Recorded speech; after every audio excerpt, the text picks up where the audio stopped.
През 1992 година Пепси провежда игра в Филипините, която завършва трагично със смъртта на 5 души. Играта се наричала треска за номера и всяка вечер съобщавали щастливо число, намиращо се под капачката. Наградата била 1 милион песос. Хората събирали стотици капачки в домовете си. Номерата били стриктно изчислявани от компютър, така че печелившите числа да бъдат поставени върху точно 2 бутилки.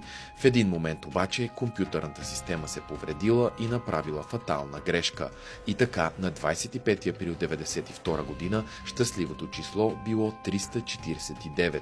И когато се очаквало да има само 2 победители, изведнъж хиляди хора се оказало, че притежават това число. Първоначално 349 било обявено като непечелившо, което довело до поставянето му върху хиляди капачки. В същата вечер хиляди души се насочили към централите на Пепси, търсейки наградата си. От компанията били в шок от грешката и обвинили компютъра, като предложили по 500 песос на всеки победител. Населението полудяло и започнали сериозни атаки към всички фабрики, магазини, камиони и всичко свързано с Пепси. Бунтовете били толкова жестоки, че цели сгради били запалени, което довело и до 5 жертви и стотици ранени.